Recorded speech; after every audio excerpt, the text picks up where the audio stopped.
India's Voice to the World with me, Deepika, coming up in the next 1 hour. Prime Minister Narendra Modi takes stock of situation at the Air India Ahmedabad plane crash site and the hospital, barring one miracle survivor. 241 passengers and crew killed in the London-bound flight on Thursday. Formal investigation underway in the crash incident. Government constitutes a high-level committee. DNA sampling process for relatives underway. Iran plans harsh response. Iraq closes airspace after Israel targets Iran's nuclear facilities, missile factories and commanders. World leaders express alarm.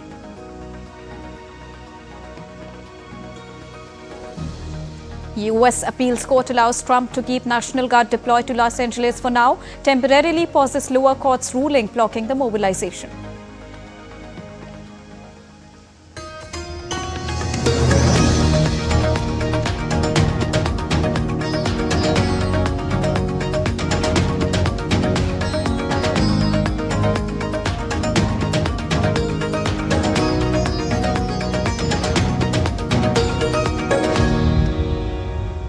Good afternoon to all the viewers joining us at this afternoon broadcast. To begin with the biggest and the latest, Prime Minister Narendra Modi has condoled the loss of numerous lives in the tragic air accident in Gujarat's Ahmedabad. He conveyed his condolences to the bereaved families, acknowledging the immense pain and loss they are enduring. Earlier today, Prime Minister Narendra Modi visited the site of the Air India plane crash in Ahmedabad to assess the situation firsthand. Prime Minister met with the officials and emergency response teams working tirelessly in the aftermath of the crash. Gujarat Chief Minister Bhupendra Patel and Civil Aviation Minister Ram Mohan Naidu Kincharapu were also present at the site.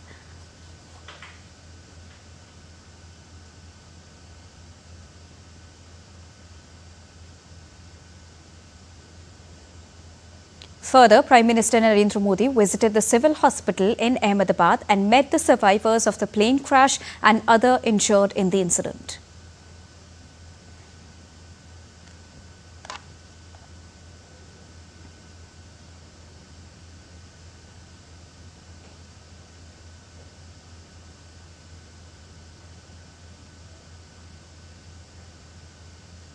Prime Minister Narendra Modi also chaired a meeting with ministers and senior officials at Ahmedabad airport to take stock of the situation in the wake of Air India plane crash.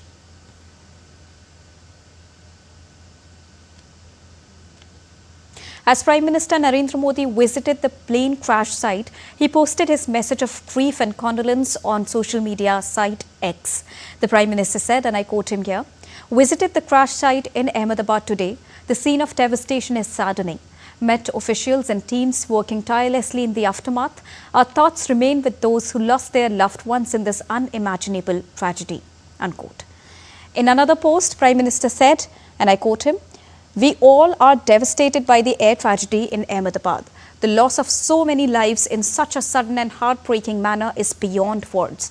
Condolences to all the bereaved families. We understand their pain and also know that the void left behind will be felt for years to come. Om Shanti."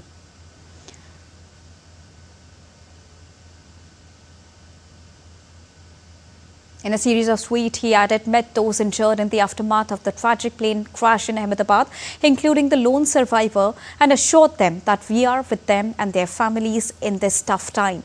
The entire nation is praying for their speedy recovery. Unquote. Now, the sole survivor of the crash, a British national of Indian origin, is in the hospital. TD India correspondent Meghna spoke to him short while ago. Take a listen. The lone survivor who miraculously survived this fatal air crash is with us, is undergoing treatment at the civil hospital in Ahmedabad. What was the situation yesterday? Can you describe for us, please? I can't explain. Everything happened in my eye. I can't. How did you manage to escape? Did you pull the emergency doors? No. Emergency door is broken. Yeah. My seat is broken. Yeah. Then I see the pace little bit. Then I will try to come out. Okay. Yeah, that's why. So, did the aircraft catch fire before you came out? Yes. Okay. A little bit fire. After me, I'm out. Then blast. So, did anybody help you, or you after that you came out on your own? How did you jump from the aircraft? I'm not jumping. Okay. I just walk out, innit? Okay. Then ambulance coming in. You did walk out on the building, or No, in floor. on the floor? Yes. Inside the aeroplane. Only there. Yeah. So, and you managed to get into the ambulance there? What did Prime Minister tell you? What was the conversation? He's just asking me everything is okay, innit? That's it. You're feeling better now. Yes. And where your family? Where's your family? Everybody is in London. Yes. Me and my brother staying in India last 8-9 months. And yesterday I was going to back to London. It happened everything there. How do you feel that you have survived this kind of? I can't explain. It's miracle everything. So here we have the lone survivor of the attack, definitely at a loss of words of what he saw yesterday, and definitely something that nobody can encapsulate in words in terms of the massive tragedy that has struck with this airplane crash. What we also understand that this lone survivor is the only witness of what had happened that day. Besides, a number of people who were at the hostel mess during lunch have also faced serious injuries and are being treated at this hospital, the civil hospital here in Ahmedabad. With camera person Vinod Oja, this is Meghna Dev, 4DD India from Ahmedabad, Gujarat. And now let's go across to Meghna Dev, who's joining us from Ground Zero. We will be rather going back to her after a very short while, but before that, let's give you another update. Now, at least 241 people were killed after an Air India flight crashed near the Ahmedabad airport on Thursday in one of India's worst aviation disasters. The 787 Dreamliner, bound for London's Gatwick Airport, took off at 1:38 p.m. local Indian Standard Time and crashed just 5 minutes after taking off in a residential area. The plane crashed onto a medical college hostel during the lunch hour. Air India said 241 people on board the flight died, and the sole survivor, a British national of Indian origin, is in the hospital. He was in seat number 11A next to an emergency exit. The deceased include 169 Indians, 52 British nationals, 7 Portuguese and 1 Canadian passenger. Former Gujarat Chief Minister Vijay Rupani was among those killed on the ill-fated Air India plane. In addition to his wife, Anjali Rupani, the late leader is survived by their 2 children. Rupani served as the Chief Minister of Gujarat from August 2016 to September 2021 before resigning ahead of the 2022 state elections. And to get you more on this, now let's go across to Meghna, who's joining us from Ground Zero in Ahmedabad. Good afternoon, Meghna. We saw your exclusive interaction with the lone survivor. Also, tell us about the arrangements put in place inside the hospital, because you were there interacting with the lone survivor and you also saw the situation there, how the patients are being treated. Meghna. Yes, to tell you about the patients, Deepika, there are many patients who are medical students who are undergoing treatment at the moment. Their families are on the way to meet their children who are most of them are in the second, third year of their medical studies. We also do see that there were few people who were admitted. They were locals. Seeing the smoke, they went inside to help, but because there was the smoke and because of the blast, they have also got injuries while they were just going to help the people who were inside, who were trapped in the rubble. So those people are also being treated. Most of them have been discharged because they sustained minor injuries, but a few of them are still there in the hospital. We also do see that the medical students who were there at the hostel mess were having lunch. So they told us that when the plane crashed at the building, they thought it was an earthquake, so they started rushing, but meanwhile the building started to collapse, and that's how they were trapped under the debris. And while a few people helped them to come out of the rubble, they managed to get an ambulance because the administration was on their toes in just a few minutes, and the ambulance took them to the nearest civil hospital, and that's how they were getting treated at the moment. Besides, what we also get to understand understand is that a DNA collection, the DNA samples collection has begun at the civil hospital. Quite a few DNA samples have been collected. What we are being told is about it takes 72 hours for the test results to come out. So the relatives might have to wait before they get the mortal remains of their near and dear ones who have lost their life in this fatal accident. British High Commission officials have also reached Ahmedabad from New Delhi, and they are also here to coordinate with the state government so that the mortal remains of the British citizens who have lost their life in this tragic crash can be repatriated, and all the paperwork and other formalities can be completed as early as possible. Also, we know that External Affairs Minister Dr. S. Jaishankar has been in touch. He also did speak to his counterparts in UK, Portugal and Canada, and obviously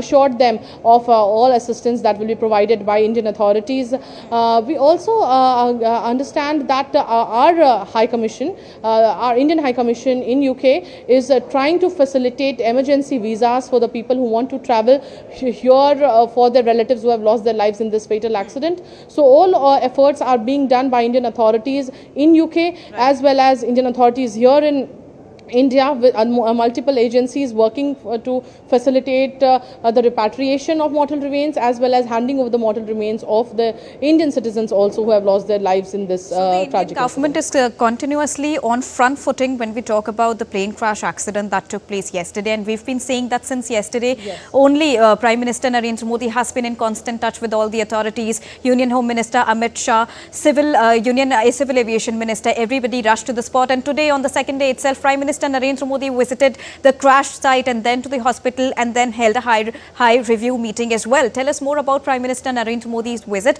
What exactly did he interact with all the patients there, and about the meeting as well, Meghna?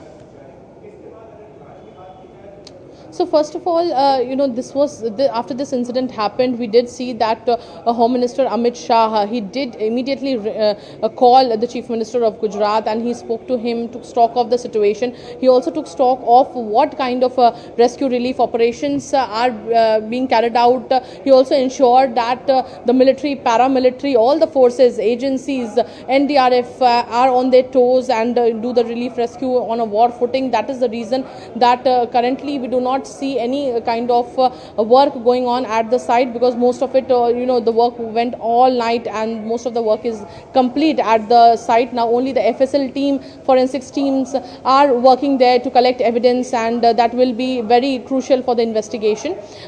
Besides, as you told, that Prime Minister Narendra Modi was keeping a very close eye, monitoring the situation very closely, and today early in the morning he flew from Delhi to Ahmedabad to meet the people, also visit the accident site. He met people here in the civil hospital, and he also spoke to them about what how they're feeling, are they feeling better or not. People did also tell us that Prime Minister was asking them about where are they from, what were they studying, which year student are they. Most of the people who are injured are students there. He also spoke to people who were chefs at the hostel mess. Few women who were cooking chapatis inside the kitchen of the mess, they also have sustained injuries. So Prime Minister Narendra Modi also spoke to them. After speaking to people visiting the crash site, he went back to the airport, ensured that he does a high-level meeting there, which is also about taking a stock of the situation that is currently prevailing at the crash site and the line of treatment. Besides the DNA collection process that is going on, which is very crucial, because many, unfortunately, Deepika, I have to say this, that many bodies were fragmented, many bodies severely charred, completely, nobody would be able to identify with the mortal remains if they are their relatives. Extremely bad state of what we can say is that the devastation was extremely, the impact was very intense, and the bodies are so charred that it is very difficult to identify. All right. Thank you so much, Meghna, for joining us and bringing us the latest from Ground Zero itself. Well, as most of the passengers were burnt to death, forensic experts say the only possible option for their identification is DNA profiling.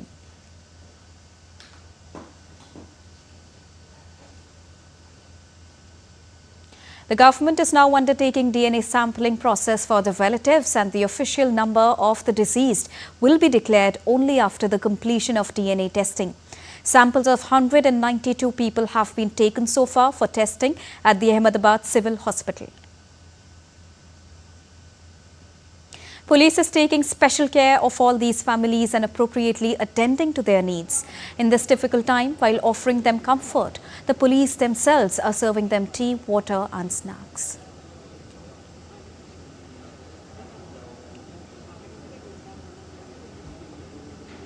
While those injured and while those survived the crash but sustained injuries continue to remain under supervision of the top authorities at the civil hospital in Ahmedabad. Over 100 MBBS students of BJ Medical College at Meghani Nagar were having lunch in the boys' hostel mess on Thursday afternoon when the crash took place. The Federation of All India Medical Association said at least 5 MBBS students were killed and over 60 medical students injured. DD India correspondent Meghna Dev spoke to the survivors from BJ Medical College in Ahmedabad, where the Air India flight tragically crashed into a hostel building. Local residents rushed to rescue the students, with some sustaining injuries themselves. The hospital authorities and local administration have since extended full support in their recovery.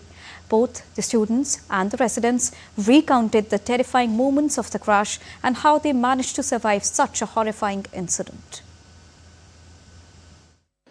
Prime Minister Narendra Modi met the people who were seriously injured in the plane crash in Ahmedabad. We are inside the ward where the people who are injured have been admitted and are undergoing treatment. We'll speak to a few of them. Most of them we get to know are the MBBS students who were in the hostel. Can you tell us what did you see and how is your status now? Are you feeling better? Yes, ma'am. I am feeling much better now. And we were eating in our mess when we saw from our windows that there were buildings rumbling, and then I thought it was earthquake, and then we found out it was plane crash, and we were taken out of it, and the doctors managed it real well. So, how were you rescued from there? If you can vaguely remember. I came outside myself. I pushed the rumble out myself, and before the team could arrive, I was outside this. Were there more students there inside? Yes, ma'am. There were about 50 or 60 of us on the first floor. Prime Minister came and spoke to you guys. What did he say? He asked about where are you from, what are you doing there, how did you respond to the situation, and that's all he asked about. And he prayed for the wellness of the. What did you see yesterday? How was the situation? Did you guys run, or how many of you guys managed to escape the situation? First loud sound came, and then the walls break and the shattered walls came up from हमारे ऊपर आ गई थी, and then we were I am not able to move. Then I slowly try to move my hands and try to release myself from the rubble, and then some people came. My friend tried to help me, but they didn't. Then a blast happens of a cylinder, and I told them to run, so they go away, and later a man come for rescue. How has been the administration's response to bring you guys and give you the treatment immediately? Yeah, it was swift, and I was taken care of very rapidly. Doctors are also good. आप किस तरीके से आपको चोट लगी है? नहीं, मैं अंदर हेल्प कर रहा था, सबको बचाने जा रहा था, बिल्डिंग में घुस गया था। वहाँ पे क्या धुआं बहुत था, तो धुएं की वजह से 7-8 लोग को हमने निकाल लिया था। फिर वापस क्या अप डाउन किया ना नीचे से ऊपर, तो एनर्जी लो हो गई थी। फिर मैं ज्यादा अंदर चला गया, तो धुआं बहुत था, तो मेरे आंखों में दिखना ही बंद हो गया था, और धुएं के हिसाब से। अभी आपको बेहतर महसूस हो रहा है? आपकी ट्रीटमेंट हुई है? हाँ, ट्रीटमेंट बहुत अच्छा हो गया, मैं एकदम कम्प्लीट हो गया। कितने लोग मदद के लिए दौड़े थे वहाँ पर जब हुआ था ये? मेरे पास एक लड़का भी था, मैं उसे नहीं जानता, वो बाजू में मेरी तरह ही वो भी एडमिट है, और 2 आर्मी के कमांडो थे हमारे पास जो मदद कर रहे थे, और थोड़े बहुत वहाँ के जो हॉस्टल के स्टाफ के लड़के थे ना, वो भी आ गए थे ऊपर। So treatment is being given to the people who have been seriously injured so that they can get well as early as possible, and all measures are being taken by the hospital authorities to ensure that the people who have been injured are given the best treatment, and the prompt response, as people tell us, the prompt response of the authorities, administration and the local people did result in bringing them to the hospital on time. With camera person Vinod Oja, this is Meghna Dev, 40D India from Ahmedabad, Gujarat. Well, the government has now initiated a formal investigation into the tragic Air India plane crash in Ahmedabad. Civil Aviation Minister Ram Mohan Naidu has stated that a formal investigation has been initiated by the Aircraft Accident Investigation Bureau. The investigation is being done in line with international protocols set by the International Civil Aviation Organization. Additionally, the government is constituting a high-level committee comprising experts from multiple disciplines to examine the matter in detail. The committee will work to strengthen aviation safety and prevent such incidents in the future.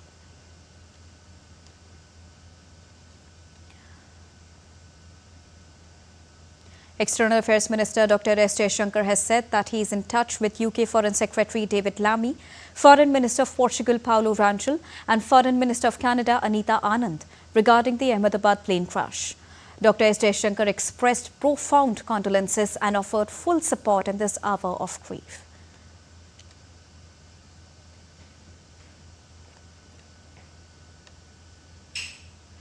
We are heading for a short break, but still to come on the other side. Up next, we'll get you details on how the world is reacting to Ahmedabad's plane crash incident.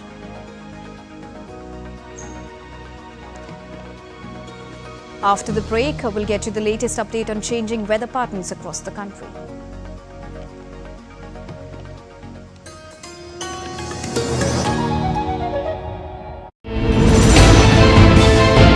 Geopolitics and trade deals.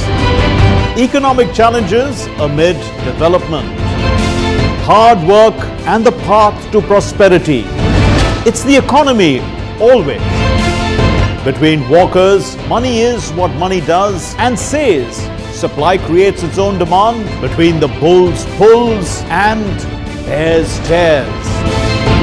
When supply chains globalization and India rises to the podium. We'll get you centered with the economic brief at 8 p.m. every Thursday on DD India.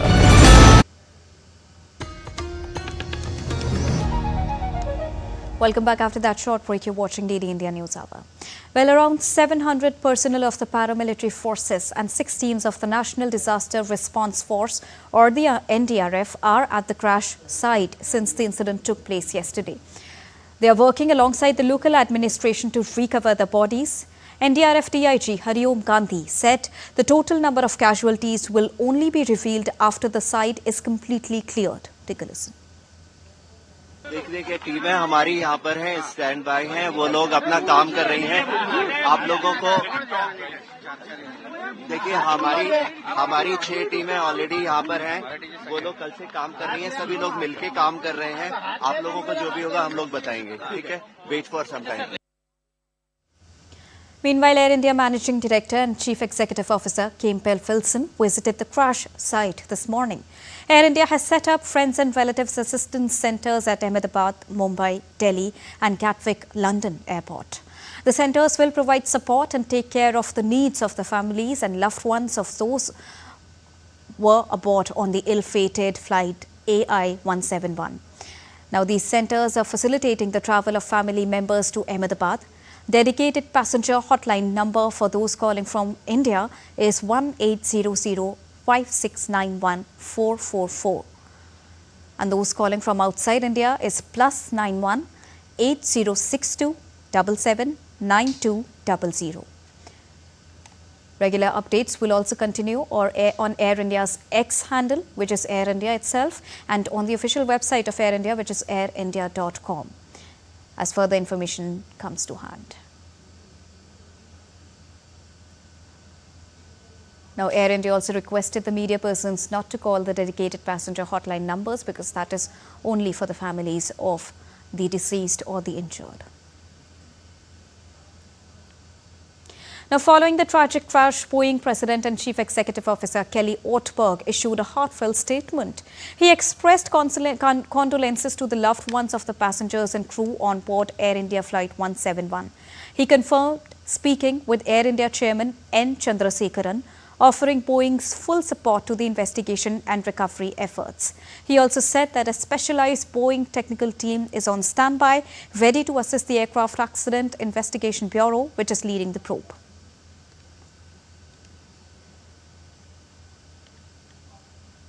And condolences are pouring in from across the world after the tragic Ahmedabad plane crash incident.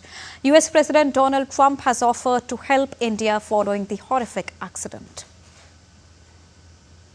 The plane crash was terrible. I've already told them anything we can do. It looks like most are gone. They actually maybe have a couple survivors, which is just heard.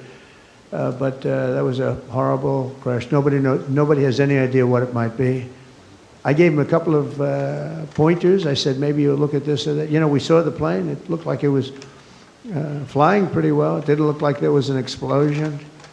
It just looked like the engines maybe lost power. But boy, that is a terrible crash. It's one of the worst in aviation history. Now, the British High Commission in India said that British nationals who require consular assistance or have concerns about friends or family can call on 020 7008 5000. It further said on social media platform X, and I quote them here, "We are aware that a flight from Ahmedabad to London has crashed near Ahmedabad airport. We are working with local authorities to urgently establish the facts and provide support. Our thoughts are with all those affected." Unquote. UK Prime Minister Keir Starmer also expressed grief over the plane crash. Starmer said that UK has dispatched an investigation team to India to assist in probing the incident. He expressed his condolences and described the crash as devastating.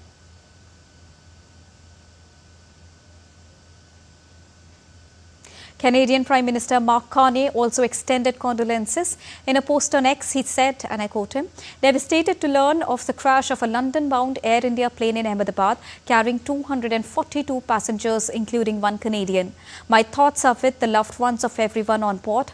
Canada's transportation officials are in close contact with the counterparts, and I am receiving regular updates as the response to this tragedy unfolds." Unquote. President of the European Commission, Ursula von der Leyen, also expressed her deepest condolences over the incident, stating that the tragedy affects everyone. In a post on X, she mentioned that the flags at the European Union office in New Delhi flew at half-mast in the memory of the victims, adding that Europe mourns with India, the UK, Canada and Portugal. European Union Foreign Policy Chief Kaja Kallas has also expressed grief. She said that her thoughts are with the families of the passengers and the crew and with all those affected by this tragedy.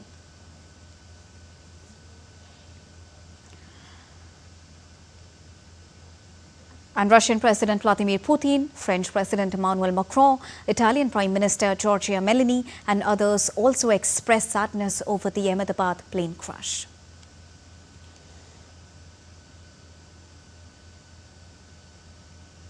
Pope Leo XIV also offered condolences and prayers for the victims. He said, deeply saddened by the tragedy involving an Air India aircraft near Ahmedabad, His Holiness Pope Leo XIV sends his heartfelt condolences to the families and friends of those who've lost their lives, together with the assurance of prayers for all involved in the recovery efforts. Commending the souls of the deceased to the mercy of the Almighty, His Holiness invokes upon all affected the divine blessings of healing and peace. Unquote.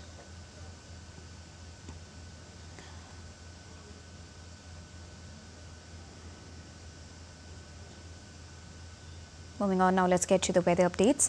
Well, as North India deals with rising temperatures and heat waves, the Indian Meteorological Department has forecast varying weather conditions for various regions. Widespread rainfall is expected for northeastern region to sub-Himalayan and southern region starting from Friday till the 15th of June.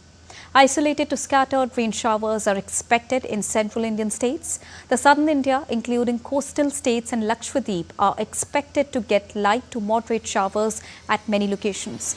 Though heat wave is expected to continue at many places in Himachal Pradesh, western Rajasthan, Jammu and Kashmir, Uttar Pradesh, Punjab, Haryana and Madhya Pradesh, with warm night conditions in these states and reduce thereafter. The northeastern states along with Bihar are likely to experience hot and humid conditions in coming weekend. Meanwhile, there has been no change in the maximum temperatures in the national capital, New Delhi, that remains between 41 to 43 degrees Celsius, while minimum temperatures range between 27 to 31 degrees Celsius. Hot and humid weather condition is expected to prevail till Friday. Light to moderate rainfall, cloudy skies and thunderstorms accompanied with gusty winds are expected in Delhi from Saturday till the 17th of June. Time to take a short break, but still to come on the other side. India says deeply concerned at the recent developments between Iran and Israel in an official statement. Fourth consecutive night of anti-immigrant unrest leads to violent clashes in northern Irish town of Portadown.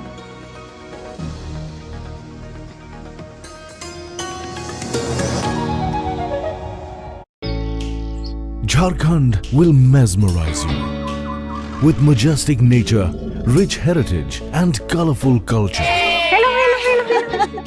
Johar. It fits perfectly. Thank you. Full workout हो गया. Ready?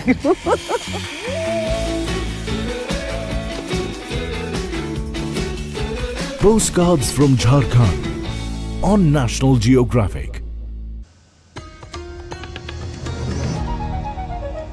Welcome back after that short break. You're watching DD India News Hour. Time to quickly recap top headlines of the hour.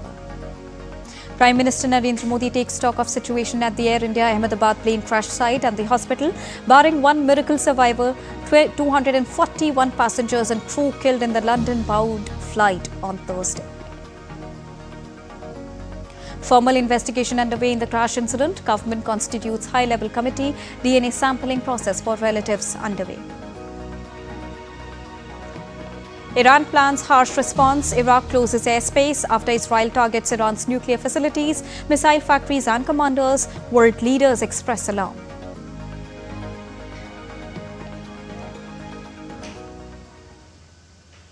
Now, in the early hours of Friday, Israel struck Iran, targeting its nuclear plant and military sites. The strikes killed Iranian commanders in missile factories, its ballistic missile program, and its Natanz uranium enrichment facility. Iran further vows severe consequences while accusing US for Israel's attack.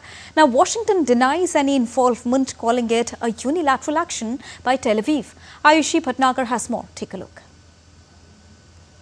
Iran's nuclear ambitions were jolted when several areas woke up to loud explosions early this Friday. Israel pounded Iran in a series of air raids, striking more than 100 targets, including Tehran's nuclear and military sites, and killing the armed forces' chief of staff, the commander of Iran's Revolutionary Guards, and the commander of Iran's Emergency Command. Israel said it has also targeted Iranian missile factories, its ballistic missile program, and its Natanz uranium enrichment facility. Giving details of the strikes, Israeli Prime Minister Benjamin Netanyahu said in a recorded video message that the operation would continue for days. We struck at the heart of Iran's nuclear enrichment program.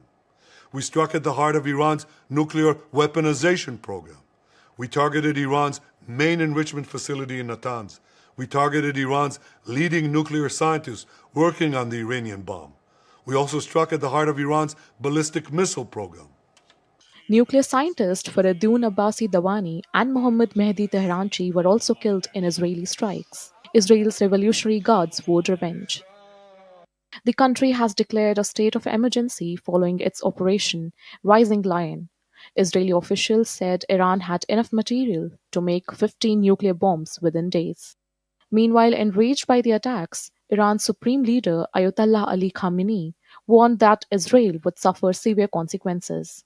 In a statement, Iran's foreign ministry said that the United States will be responsible for the consequences of Israel's adventurism. The Trump administration sought to distance the US from the strikes, with the Secretary of State Marco Rubio calling them a unilateral action. He highlighted that Washington was not involved, while also urging Tehran not to target US interests or personnel in the region. US President Donald Trump will also attend a National Security Council meeting on Friday at around 1500 GMT. Iran, Jordan, and Iraq announced the closure of their airspace. Tel Aviv's Ben Gurion Airport will remain closed until further notice. Israel also closed its checkpoints in the occupied West Bank region. Israel's army spokesperson Brigadier General Efi Defrin said on Friday that Iran launched over 100 UAVs towards Israel, urging its citizens to be resilient and patient. In the last few hours, Iran has launched over 100 UAVs from its territory and towards the state of Israel's territory. All aerial defense systems operate to intercept the threats. We are still in for rough hours. The world also reacted to the growing tensions between Israel and Iran, urging the nations to seek diplomacy and dialogue. While French Foreign Minister Jean-Noël Barrot reaffirmed Israel's right to defend itself against all attacks. Ayushi Bhatnagar's report for DD India. Well, India on Friday expressed deep concerns over the escalating tensions between Iran and Israel and called for restraint from both the sides. The Ministry of External Affairs issued a statement urging diplomatic efforts to de-escalate the situation. Ministry said that India is deeply concerned at the recent developments between Iran and Israel and is closely monitoring the evolving situation, including reports related to attacks on nuclear sites. Well, India has urged both the nations to avoid further escalation and instead engage through establishing diplomatic channels.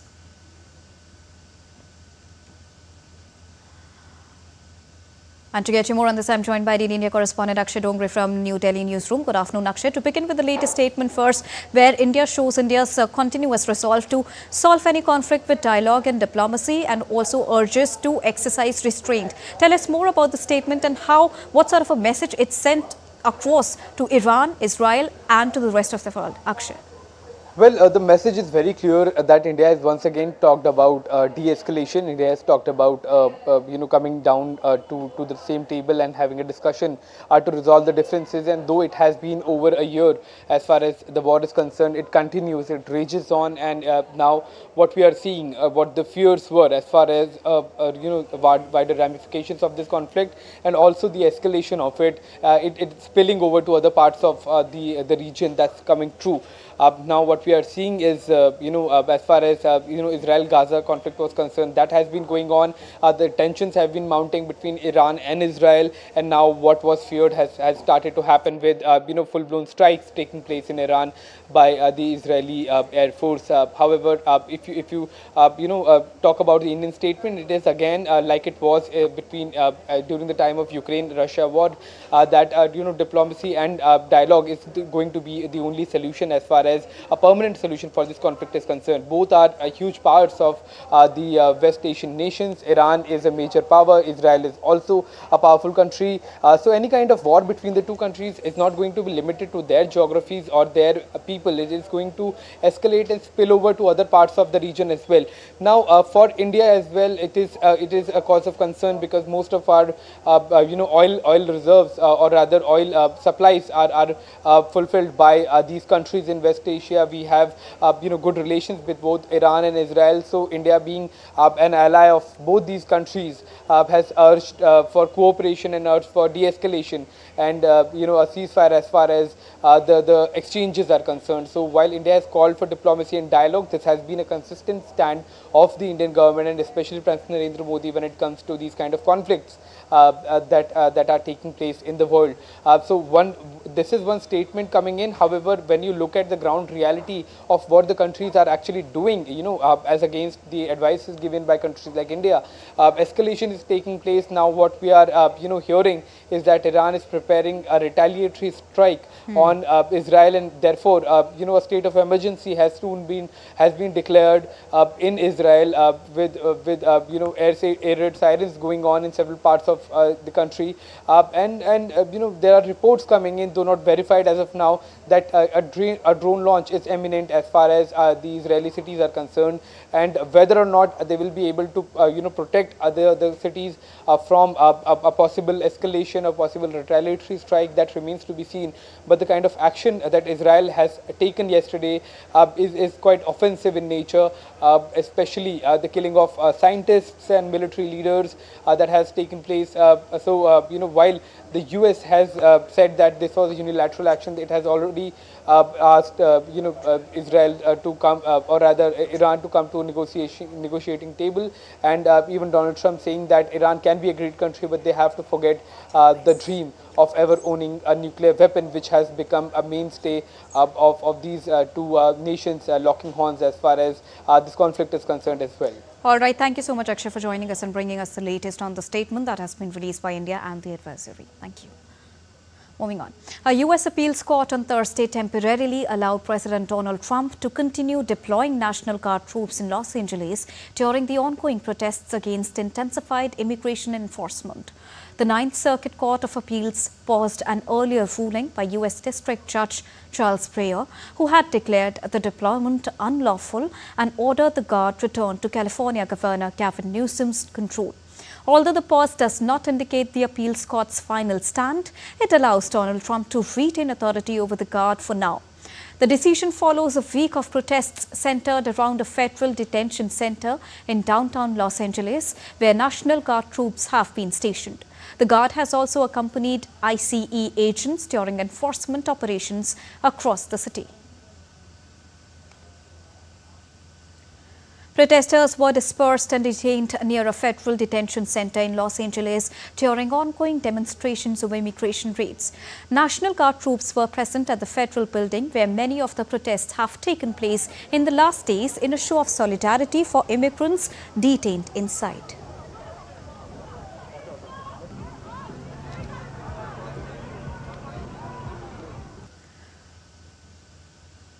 The northern Irish town of Portadown witnessed violent clashes as rioters hurled petrol bombs, rocks and fireworks at police during a fourth consecutive night of anti-immigrant unrest in the British-governed region on Thursday. Now, one of a number of immigration protests was held in Portadown, 50 kilometers from the capital, Belfast. A large policing operation of officers in riot gear and armoured vans closed off a number of roads in advance. Debris was strewn across the streets and Philippines were set on fire.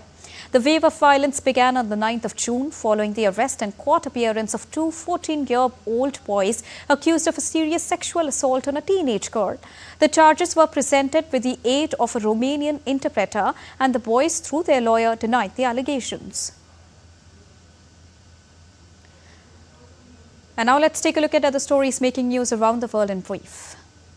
The Public Prosecutor's Office of the Dominican Republic on Thursday announced the arrest of Antonio, the owner of the Jet Set nightclub, and his sister Maribel in connection with the 8th of April roof collapse that killed 236 people and injured over 180 others. The authorities allege negligence in maintaining the nightclub's roof that caved in during a concert by a Dominican singer, who was also among the deceased. According to satellite imagery provided by Maxar Technologies, North Korea successfully relaunched a destroyer. The ceremony was attended by North Korean leader Kim Jong-un. The same destroyer had experienced a failed launch previously, which Kim Jong-un had reportedly condemned as a criminal act. Well, South Africa has been facing unusually cold weather recently, especially across parts of the interior, Highveld and the southern regions. Now, cold fronts from the south have been sweeping in, bringing freezing temperatures, snow in some of the higher lying areas and even frost in central provinces like Gauteng and Free State. Nazneen Ismail reports. Take a look. South Africa has been gripped by a powerful cold front earlier this week, sending temperatures plummeting across multiple provinces and leaving communities scrambling to keep warm. From snow-capped mountains to icy city mornings, this is the coldest spell that the country is currently facing. A series of cold fronts sweeping in from the south has plunged much of the country into icy conditions. Provinces such as the Free State, Gauteng, Eastern Cape and KwaZulu-Natal have reported sub-zero temperatures in the early mornings, while parts of the Western and Northern Cape experienced heavy frost and even snowfall. The South African Weather Service warned of another cold front hitting the interior, with below-average temperatures persisting into the weekend. Snowfall was reported in the southern Drakensberg, Sunny Pass and parts of the Eastern Cape Highlands, transforming these areas into white wonderlands, but also leading to hazardous driving conditions. In Johannesburg, temperatures have struggled to rise above 16 degrees Celsius during the day, while overnight lows dropped to around 2 degrees Celsius. With no immediate end in sight for this cold spell, South Africans are advised to stay indoors when possible, lay up when venturing outside, and look out for the vulnerable in their communities. Meteorologists predict slightly warmer temperatures by next week, but until then, winter is making its presence felt loud and clear. For DD India, South Africa, I'm Nazneen, braving the chill and bringing you the facts from an icy Johannesburg. Time to take a short break, but still to come on the other side. Big target looms over South Africa as Australia look to extend its lead on day 3 of the ongoing World Test Championship final at Lord's. New Zealand batter Finn Allen shatters world record for most sixes in a T20 inning, smashing 19 sixes during a Major League Cricket match.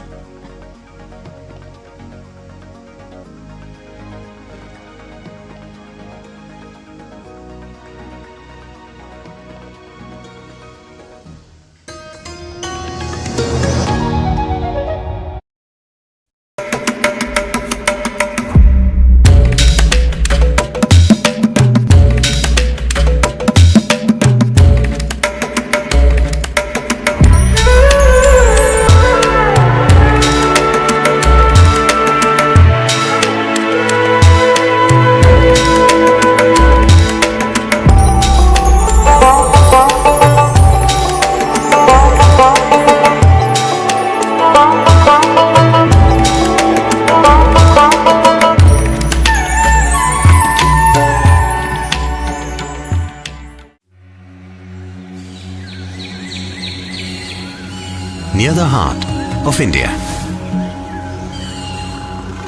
A land filled with surprises. In your lush forests.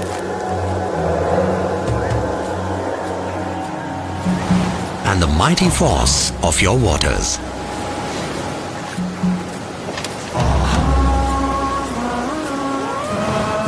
You hold the deepest secrets that take us back in time. When it's said that the gods walk this land, this is where you carve a sense of one. Welcome back after that short break. You're watching DD India News Hour. Well, the Indian government has extended financial assistance for another year to support the passenger India-Sri Lanka ferry service between Nagapattinam and Kankinsuntarai. The assistance will continue under the Viability Gap Funding Mechanism with over 300 million Sri Lankan rupees earmarked annually. Now, this support helps ensure affordable fares and uninterrupted services by covering critical logistical and operational expenses. Since its relaunch in August 2024, the ferry has been utilized by over 15,000 passengers, boosting cultural, economic and social exchanges. It marks a significant step in revitalizing maritime links between the two countries. Well, Israel's strike on Iranian nuclear and military sites impacted the market as oil prices soared and stocks sank. On Friday, after Israel's attacks amid warnings of more to such strikes come, stoking fears of a full-blown war. US President Donald Trump has said a massive conflict in the region was possible as investors went into panic after the news of the attacks and a warning from Tehran that its regional foe faced a bitter and painful fate.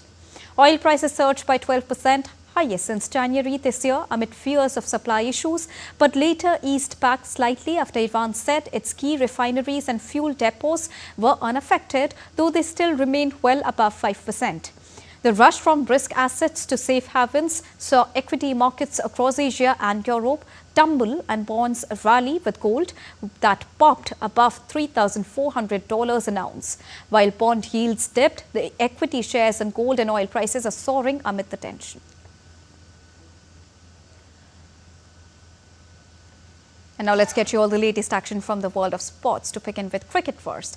On the ongoing World Test Championship final between Australia and South Africa at Lord's in London, Australia is currently looking forward to extend their lead when they resume their innings on day 3. By the time of stumps on day 2, Australia were batting at 144 for 8 with a 218-run lead already in their account in the second innings. The defending champions will try to take their total past 250 and even close to 300 to walk into the final innings of the match with a psychological advantage. Earlier on day 2, Captain Pat Cummins completed a 6-wicket haul to help Australia bundle out Proteas' first inning for just 138, giving them a 74-run lead.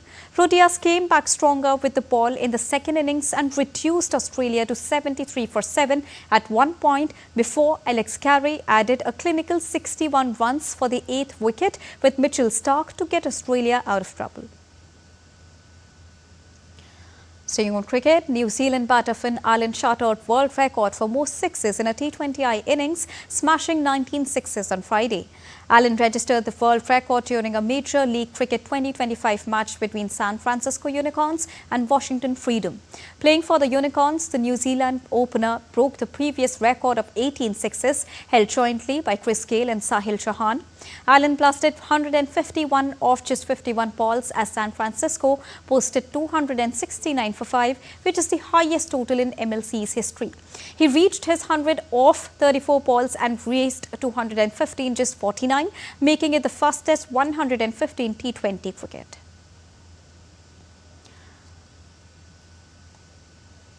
In the sport of shooting, top Indian shooter Prasar Bharati tackled a strong field with aplomb to claim the bronze medal in women's 50-meter rifle 3 positions event at the ISSF World Cup event. The 23-year-old Samra holds the current world record in women's 50-meter rifle 3 positions event that she had set while winning the gold medal at 2022 Asian Games. Meanwhile, Norway's Janet Hegg won the gold medal with 466.9, while Emilie of Switzerland bagged silver with 464.8.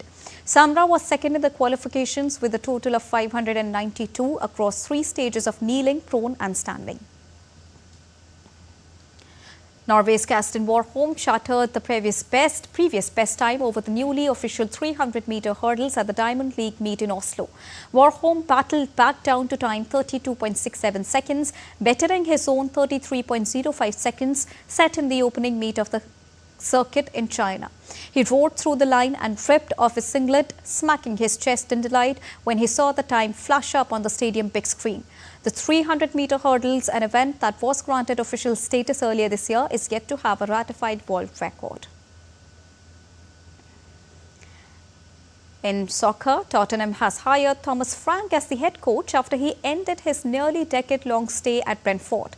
The 51-year-old Frank will replace Ange, who was fired last week despite leading Tottenham to its first trophy in 17 years with a victory over Manchester United in the Europa League final.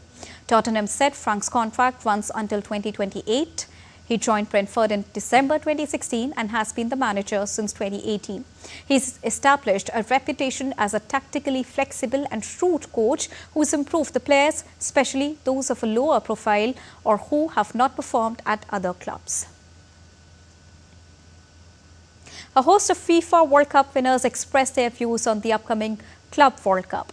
Players said that the new format of the tournament and the excitement among supporters reminds them of the international version of the competition. Star striker Ousmane Dembele said that the tournament being held in the United States just a year before the 2026 World Cup gives the event extra significance. The inaugural 32-team Club World Cup officially begins on Sunday when Inter Miami face Egyptian club Al Ahly. What's more, it's in the United States, which is a beautiful country. I think this Club World Cup is going to be exceptional, right before the big FIFA World Cup for countries. I think this FIFA Club World Cup is going to be massive and we are looking forward to being there.